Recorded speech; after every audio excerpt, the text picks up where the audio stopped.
Emily, you've got some updates on the border situation and the border negotiations, right? Yeah, absolutely. So the Supreme Court ruled temporarily, by the way, that's an important part of this.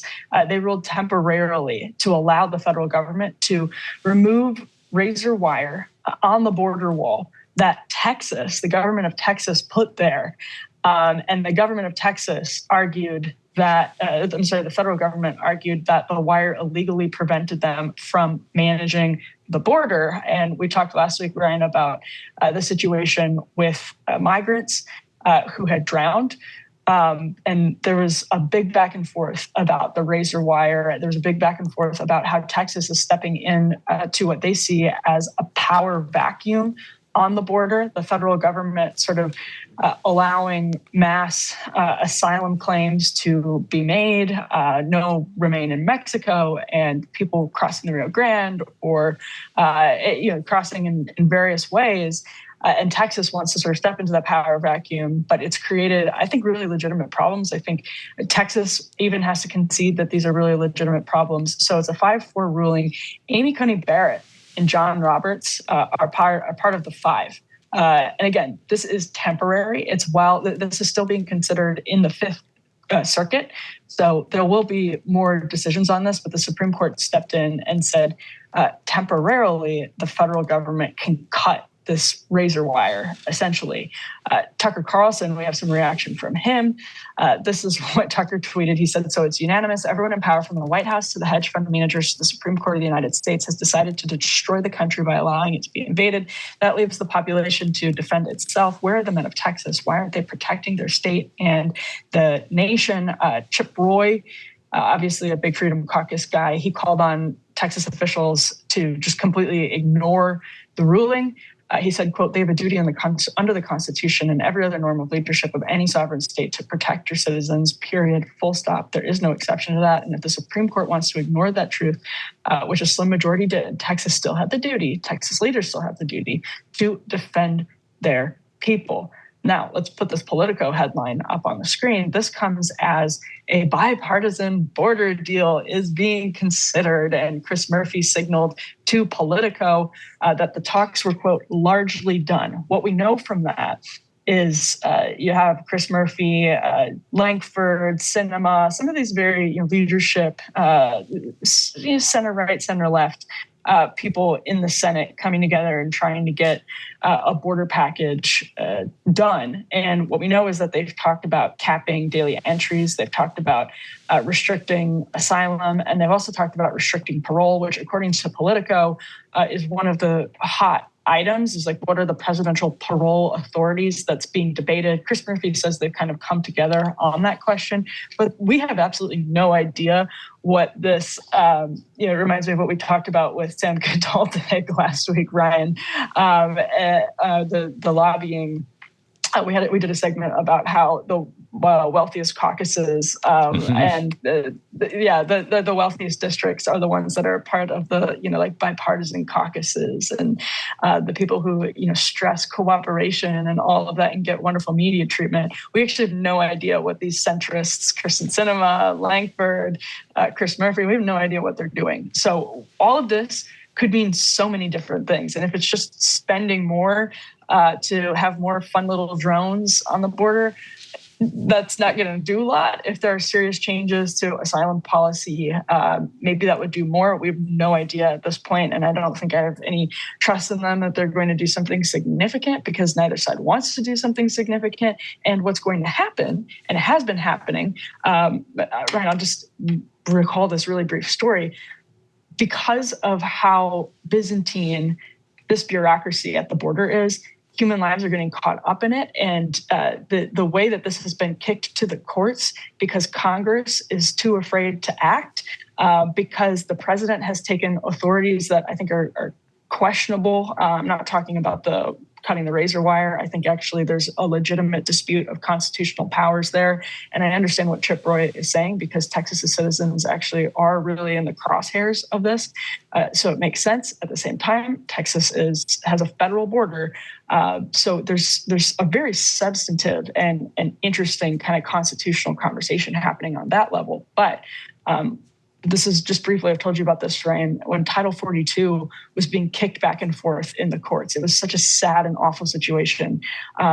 And I actually made a border trip when that was happening. You kind of talk to people who were caught up in that. And I talked to a kid whose name was Osniel. He's from Cuba. He had come up through Venezuela, or up through Panama, Darien Gap, done the whole thing, paid some stupid amount of money for someone from Cuba, like $11,000. He crossed because he thought Cubans were still being let in because of where Title 42 was in the courts. He got sent back because it was the day that had changed. And then he tried to cross again because Title 42 was changing at this point in time, day to day. He got sent back again. There's so much confusion, and cartels are preying on the confusion. And that's, I think, the real sad thing about what's happening in the court system right now. Ryan, I've just talked way too long. What did you make of this decision from Monday? I don't. So the Supreme Court is saying that Texas is overstepping its authority here, but it's kind of not weighing in all the way. Congress hasn't touched this for decades at this point.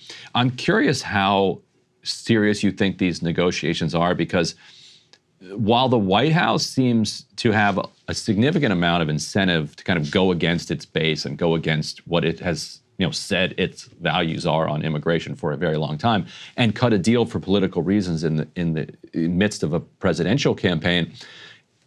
On the flip side, it feels like Republicans don't have any incentive at all, politically at least, to reach a deal. And so maybe some senators can come together with some Democratic senators, but over on the House side, and from Trump himself, it feels like letting Biden have a win on the border is something that they don't have any intention of doing. You're hearing a lot of rhetoric from House Republicans saying, unless it's our full 100% of our bill, H.R. 2, we're not doing anything, and we're going to wait until we're in power, which reminds me of how Democrats have always said that they're going to do all of these things one day when they're in power. They're going to codify Roe v. Wade. They're going to all of these promises that they've made for decades. Eventually, they're going to do it. So just support Democrats now, and then don't fight us on these issues. And then eventually, when we get enough power, then we will do the things we're promising. What's your sense of how serious we should take House Republicans when it comes to the ability to reach a deal with Biden on the border? Yeah, you're exactly right. And it actually reminds me a lot of repeal and replace, right? There you just go. Vote us in. We will repeal just vote and us replace. in, and we'll do it. Yeah. Yes, we'll do it 50 times when they have doesn't. no power, but 0 times when they can actually do it. And again, like actually from a political perspective, I completely understand the Freedom Caucus bloc, and not just the anti-McCarthy bloc, but like the entire Freedom Caucus holding fast to H.R. 2, because H.R. 2 is a bill that 10 years ago I think would have been non-controversial because given the level of problems that exist. And the New York Times had an interesting story just this week actually about how what's the real shift in immigration has been on the Democratic side. Looking at polling data, Democrats have gotten much, much more favorable to lenient immigration policies, and Republicans have basically stayed the same. And that's where I think I understand holding fast to H.R. 2. It's not realistic. Democrats are not coming back to the table on H.R. 2. But I do think there's an unreasonableness. I don't believe that there's going to be a policy put forward, and I could be wrong because we are told, according to Politico, that asylum is on the table. So I could be wrong, and they could have some really substantive changes to asylum policy there. But that's what I just haven't seen a will to do, and that's, to me, it's not even a partisan thing. To me, it's just our asylum policies are so inhumane because they give so many people false hope. They're really good for the cartels. And like whether you think they should be way more liberal or way more restrictive, what they really need to be is clear. And I don't think either side has the ability to come to a consensus on clarity about asylum. And unless we have clarity about asylum, we can have all the razor wire. Texas can put all the razor wire that it wants up.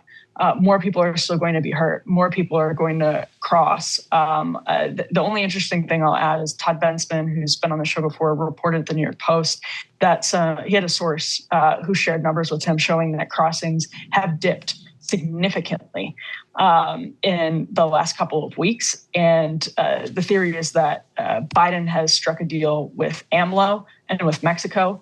According to Todd's sources, there's been a lot more enforcement within Mexico. They've really bulked up their enforcement. And the idea is that that's a Biden-year sort of deal for election purposes.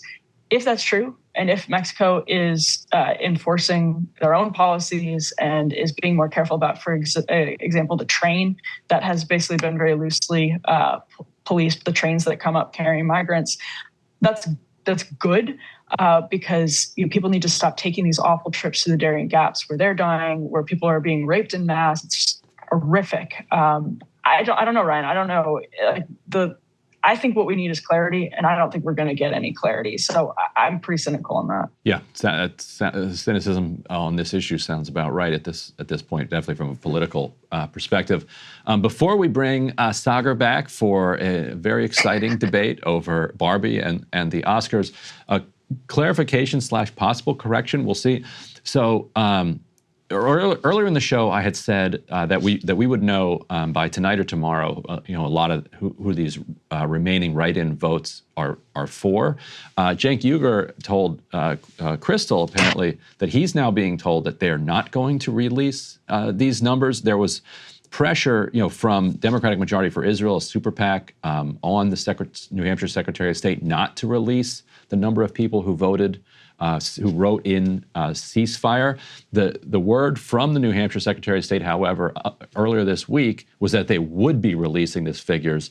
The organizers behind that campaign believe that the law requires them to release this, but it feels like it is at this point an open question. Good reason to stick around and check the show out tomorrow morning. But without any further ado, we've got to get to Sagar's thoughts on Barbie. Stick around for that. Hey, if you liked that video, don't forget to hit the like button and subscribe to Breaking Points. If you want to see the rest of Counterpoints, go to breakingpoints.com to become a premium member and get the full uncut show every morning in your inbox and on Spotify. Help us build independent news and get the full show every morning at breakingpoints.com.